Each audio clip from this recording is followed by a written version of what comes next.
All right, team, do I have a good one for you today? I'm going to be speaking about something that I feel is universal in the human experience. It's not love, it's not hate, it's pain. Pain through the primordial hell called customer service. I know that at least 9 out of 10 of you guys watching have at least had one customer service job. And at least 11 out of 10 of you will agree that it's not fun. With that being said, I got two stories for you today. And if you clicked on the video based on the title, then spoiler alert, these stories pertain to customers calling me an idiot. Why two stories? Because each separate story happened at different chapters of my life. The first story was in my very first customer service job. I was a fresh face, practically a newbie, didn't have any battle scars from the experience of the scathing words that customers can give unto you. Just new to the world, ignorant and in bliss. And the second story happened literally 4 months ago. These stories are years apart. In the second story, I am battle worn.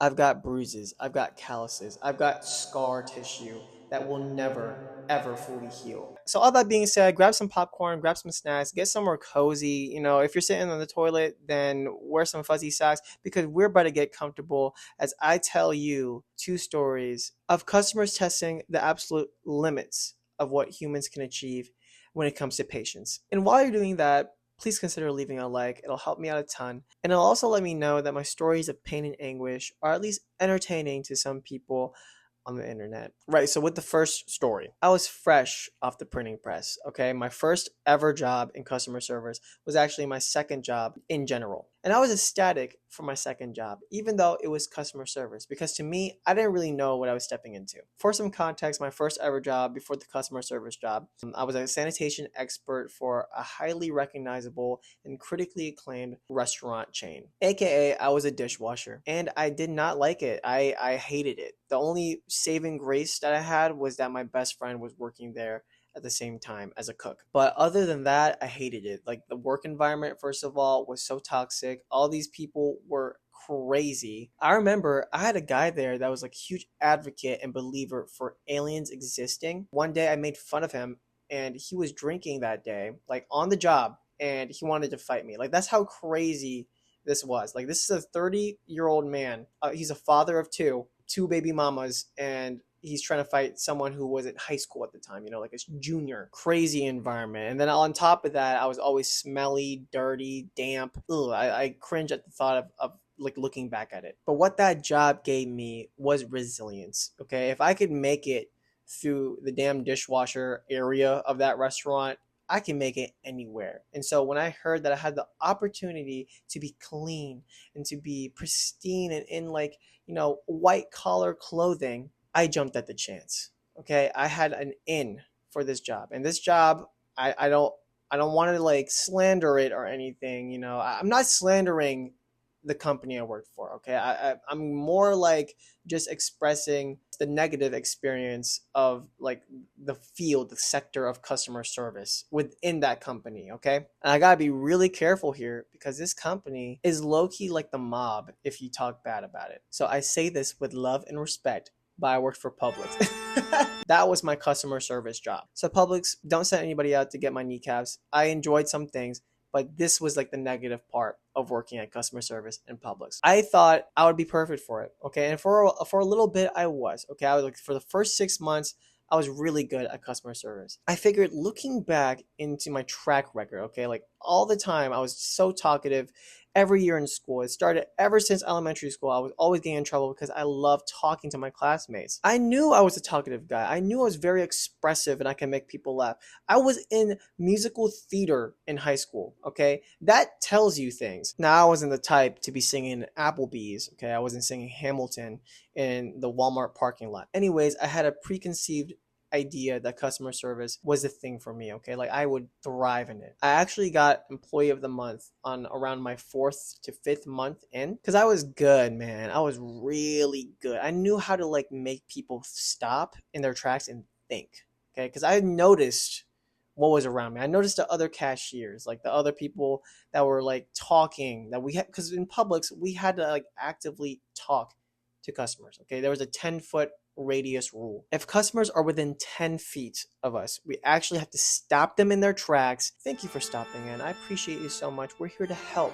That type of stuff. And when people get into the cashier line, the first thing the cashier thinks to say to them is, did we have everything that you needed? Like, how was your experience? And the bagger would be accustomed to say, would you like paper or plastic today? That type of stuff. There was a script. And so I started noticing that about my peers around me. Okay. I started noticing that they were falling into the habit of sticking to the script. And me, musical theater experience extraordinaire, I was trying to switch things up. And I had multiple reasons for that. One, you can say that I was very competitive. Okay. I was new to the public scene. I'm like, dude, I came from the trenches where I couldn't talk to anyone. The only thing I could talk to were the dishes. So I wanted to show them what they were really missing out on, like give them something new, like my peers, like, hey, I'm going to do this so you can see how you can be better. I wasn't trying to be snobby, but yeah, it was kind of snobby. And second, if I'm going to be doing this thing where I like stand here by the cashier, bag them or cash them out, whatever. If I'm going to do that for like a whole shift, I'm going to want to switch things up. And especially I started realizing like customers here, like the people before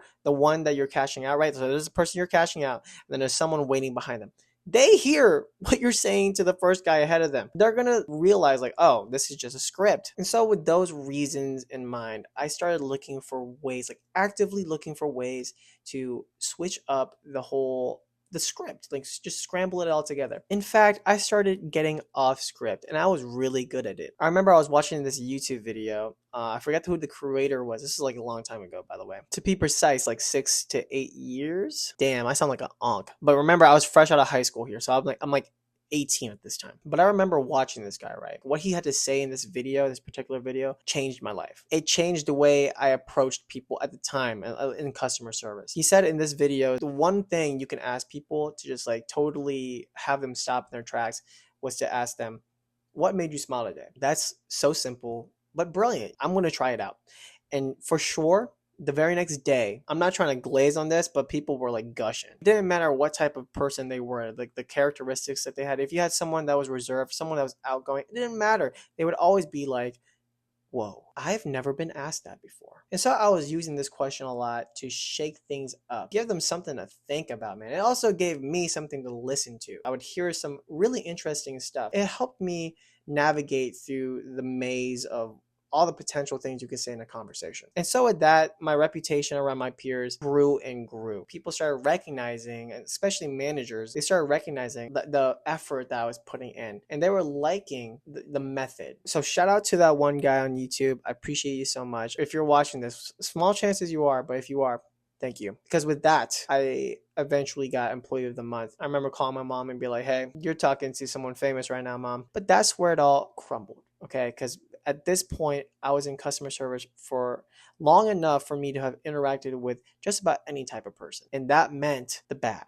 I won't say that this particular interaction that I'm about to tell you was the first domino to fall over. It definitely was like a leading contributor to me turning into evil Tobey Maguire in Spider-Man 3. Because after Employee of the Month, I started realizing I did not like the negative things about it. Like there's good things, you hear good stories, you make good connections, but the negatives started to outweigh the good things. And here is where the point of this first story revolves. So at this point, I'm not really a newbie. I've tested out as many ways to approach a customer as I could. So I tried working my charm on this particular customer that came in. It was an older gentleman. And this guy looked like the type of guy that was just absolutely done with life. He was looking like he was miserable at home. I don't know if you've seen those type of people, but like it's like that type of negativity that they harbor within themselves. It leaks out into their physical appearance. It kind of like forces them to have a hunch. So in this shift, I wasn't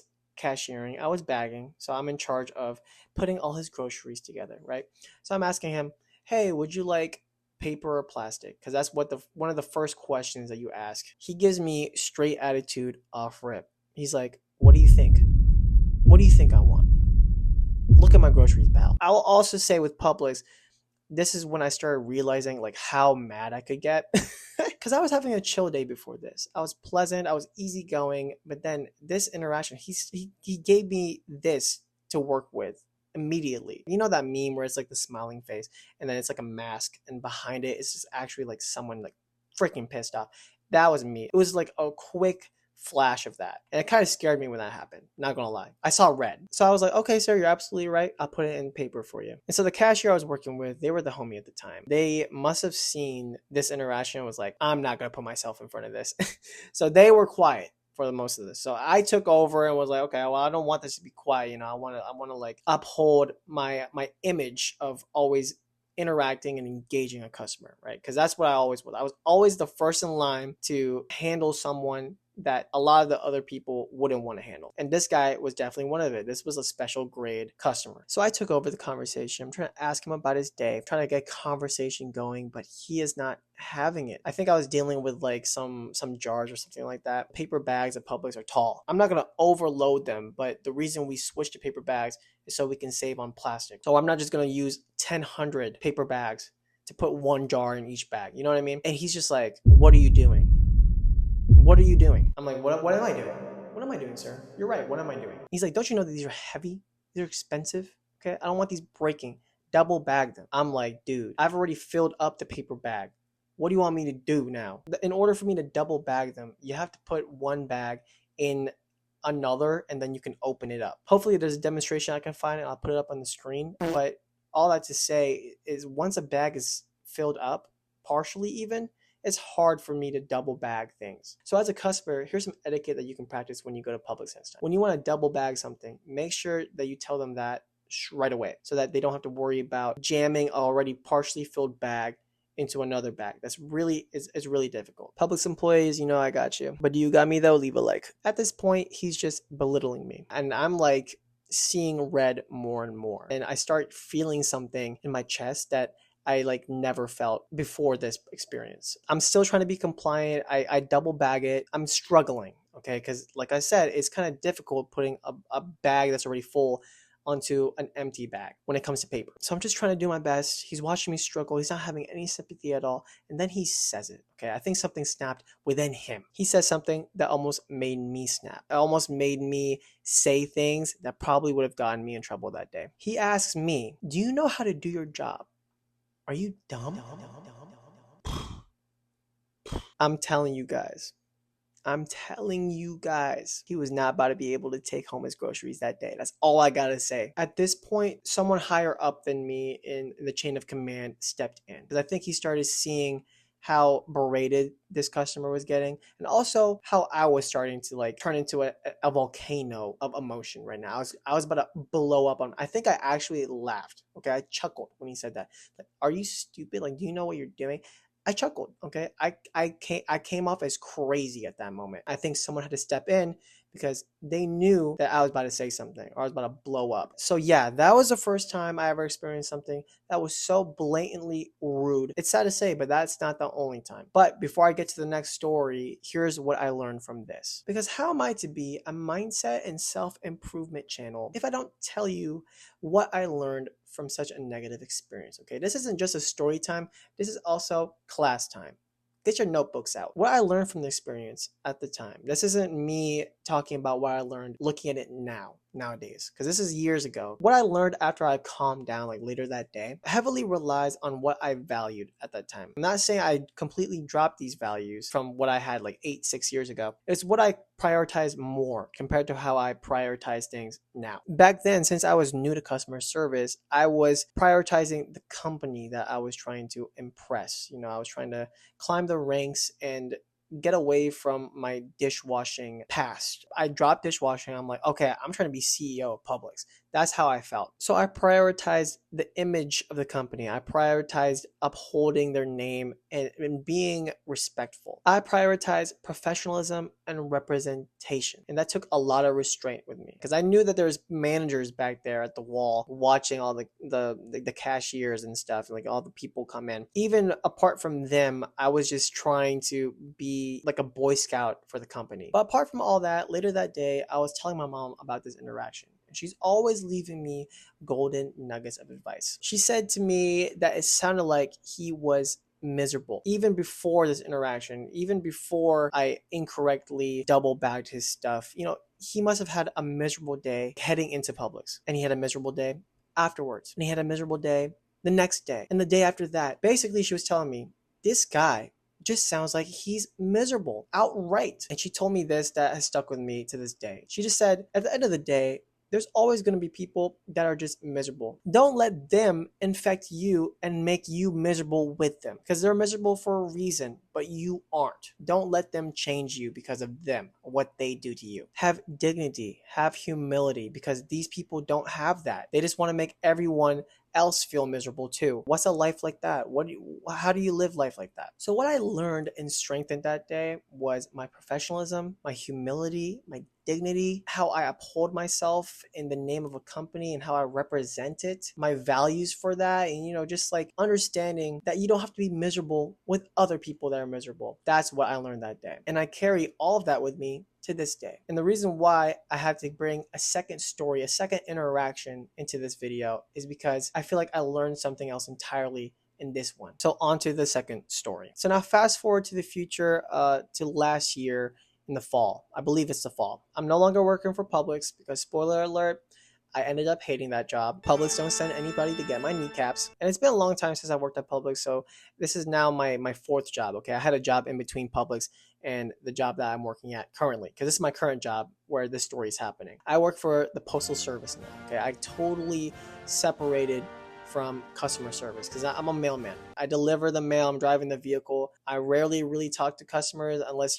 they're running after me. But most of the time, I'm by myself, driving my little vehicle, sweating because it's a freaking oven. This job I like more than any other job before. I'm in my vehicle, I'm doing the route. Most of the time, I'm just listening to music or listening to a YouTube video in the background, minding my business. It's chill until you run into people that just want to ruin your day. So if you don't know by this point, the Postal Service is messy. You got people that start and then they quit like a week later because they couldn't handle how crazy and intense it can get. Okay, like when you first start, it's not nice to you. But then on top of that, it's like the volume of mail you get and packages too. It's not possible for us to deliver consistently every day because there's some days where it's so heavy, it's like we can't even do it by ourselves. And there are some routes where it's like the regular is what we call them, the person that is assigned to that route. So if you're living in a neighborhood and you always see the same guy delivering mail, that's because he's your regular. But there's some routes where the regular isn't always doing it. It's so heavy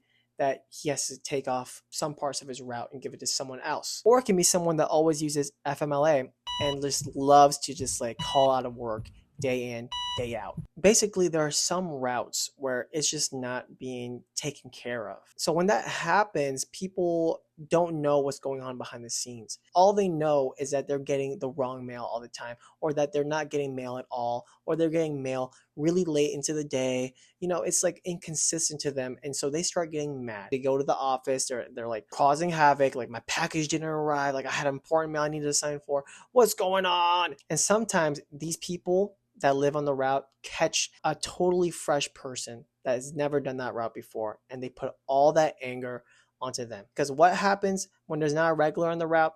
Management puts someone that's a replaceable person onto it for the day, for a couple days, but it's not permanent. And sometimes there's people that live on the route and they see like so many new faces delivering mail, they don't know who to talk to. But once they catch someone, that person gets it. That's what happened to me. On this particular story, I was filling in for what the regular would have done normally on this part of the route. Okay, I wasn't even doing the full route. I was just doing like a few streets. Sorry if there's like a lot of lore that I'm dropping, or like just like a lot of like the behind the scenes for how the postal service works. Probably not really making sense, or it's just not interesting, but I'm trying to lay out the context here, okay? What I'm trying to say is I don't run this route. I don't know these people I'm delivering to, okay? I don't know the houses. I don't know the streets like that. Sometimes there's like driving routes where you have the people put their mailboxes on the street. Those are easy routes. Okay, you don't have to get out of your vehicle. You just drive. This route that I did that day was like a walking route. So I had to get out, walk in the blazing heat, and deliver door to door, door to door. Fine. At this point, I've been in this job for like 2 years. So I'm like not fresh off the printing press. Okay, I'm seasoned, so I'm doing my thing. I'm walking, I'm delivering, making sure I'm doing the right addresses, all that type of stuff. I got all this mail in my hands. There's so much stimuli going on when you're walking too, right? You gotta look out for if there's anybody sus, because people, they rob mailmen. And you also gotta look out for dogs. You just gotta look out for everything. You gotta be careful when you're out there. So I'm delivering mail. I finish up this street. I get back into my vehicle. I move on to the next street. But I'm like, you know what? I'm gonna take a break. I'm gonna eat my lunch. And then that's when I see a white SUV like zoom past me and then do like a sharp U-turn. He gets into someone's driveway, then backs out and then parks onto the curb in front of me. This is my second year at the job, so I know what it means.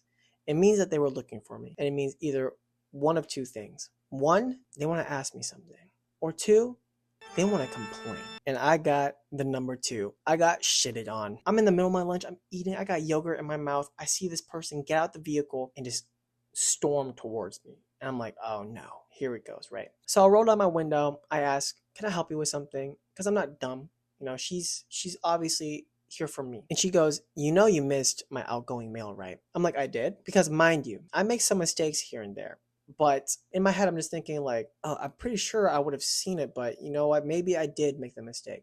Maybe I did miss this person's outgoing mail. So I say to her, well, I'm sorry. I apologize if I did that. And instead of her being like, it's okay, don't let it happen again, she decided to escalate it even more. Because why wouldn't she? She had made the effort to get in her vehicle, drive after me without the outgoing mail, by the way. If she really wanted this outgoing mail to go out, she would have like taken it with her. No, she came here to make a statement. And a statement it was. Because after I apologized and I said, I'm sorry, she said, I am so upset right now. In my head, I'm like, oh, okay. Shoot, I didn't know we're like, you know, really expressing our sentiment, but okay. And she's like, I can't believe this. Do you know what you're doing? I didn't immediately recall that old guy from Publix, but there was something in me, like, you know, like the hairs prickled up on his neck because there was something. I just felt that recognition. I was just like, uh-oh. So I started looking back at her in disbelief. Like, I can't believe this.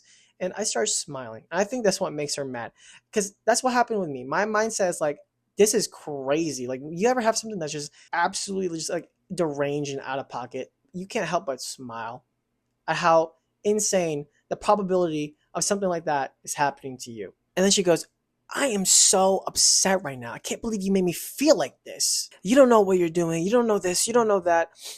All that type of stuff. And so in the middle of my dumbfoundedness, if that's a word, I snap out of it and I ask her the question that was like the nail in the coffin for her, right? I say real snarkily, because I'm getting fed attitude off rip. So I say snarkily, would you like me to go back to your house and get that mail for you? And then she's like walking back to her car at this point. She stops dead in her tracks. She turns around. She goes, duh. You are so stupid. Bruh, are you kidding me? And then this is what pissed me off more, was that she got into her car immediately and just drove off. I didn't even have a chance to say anything back because I would have said something crazy, bro. And that's why I'm telling you this second story, because this is a totally different me now. If she did that to me back in like 2018 when I was working at Publix, I would have had to shrug it off and really practice humility. But 2025 me is completely different to 2018 me. I would have said something back. So sure enough, after I finished a piece of that route, I go back to her house. I go to the mailbox. I'm like, where is this outgoing mail? Where do I see it? Here's the funny thing. The mailbox is high up. It's above my line of sight. So you're kind of like feeling for it when you like put the mail in. Her outgoing mail wasn't clipped on the outside for me to see. It wasn't even standing up. I'll put pictures on the screen for you guys to see so you can see what I'm talking about. It was one of those boxes where you had to slide the red flag over, and then when you didn't want it out, you slide it back. But her box was so old that it was faded, and I didn't realize that this was the outgoing flag. There's so many people when it's a walking route and they have the mailbox next to their door where they don't have flags. So what they do, because they understand that mailman can't read everyone's minds when it comes to where the outgoing mail is that they clip it onto the outside of the mailbox, or they just stand it up for the mailman to see. You know, kind of like a self-deterrent for this mistake. I could recognize that I didn't see the flag properly. Okay, that's my bad. But she really wasn't setting either of us up for success. Anyways, here's what I learned from this situation. I learned that it's important to admit your mistakes. Okay, I admitted that I didn't properly see the flag. I give that to her. But at the same time, what I learned from that is even though you can admit that you made a mistake, you should also admit that's not entirely your fault in certain situations, especially this one, okay? It wasn't entirely my fault. There were so many deterrents that this lady could have done to ensure that her mail was to be seen. And there's no point in beating myself up for what this lady did or did not do. And the second thing that I learned is that it's important to understand when it's appropriate to defend yourself. In my mind, this was the perfect time to defend myself, right? She called me an idiot. She basically said I didn't know how to do my job over this one simple mistake. When you combine those two things together, you realize that the customer isn't always right. In fact, most of the time, they're never right. Trust in your own expertise, but also admit when there is something wrong. That's like the main thing. So I understood that I couldn't know everything leading up to this moment. Okay, I couldn't read her mind. How am I going to beat myself up for not knowing something like this? So that's what I learned from this second story. You can see how it differentiated from my younger self. My younger self was worried more about upholding the company and the respect to the company. And the older version of me, aka me today, is focused more on upholding the integrity of myself. And I think when you combine those two things, it makes a mindset that is pivotal to understanding and navigating through customer service. But at the same time, even though customers aren't always right, you're not always right either. So have a good balance between those two, and you'll see that humility and dignity comes afterwards. Anyways, I just felt like telling you guys about these two interactions. I randomly thought about them the other day, and I thought it would be an interesting topic for a video. Customer service is not easy. Okay, I've been there and I'm still there. Okay, I haven't escaped the rat race yet. But regardless of how you view customer service, it's still something that we have to do no matter what. Okay, we're going to have to know how to interact with people at some point. Whether you're a tech CEO, billionaire, or you're a bagger of Publix, the point is customer service took you to where you are now. In some way or somehow, it affected your career and helped develop skills that you probably don't give a second thought about. So take my stories as inspiration to keep going. Everybody goes through a crappy customer service experience at least once in their life. But you know what? It's not the end of the world. Keep your wits, keep your dignity, your professionalism. They can't ever take that away from you. Because remember, miserable people are miserable people.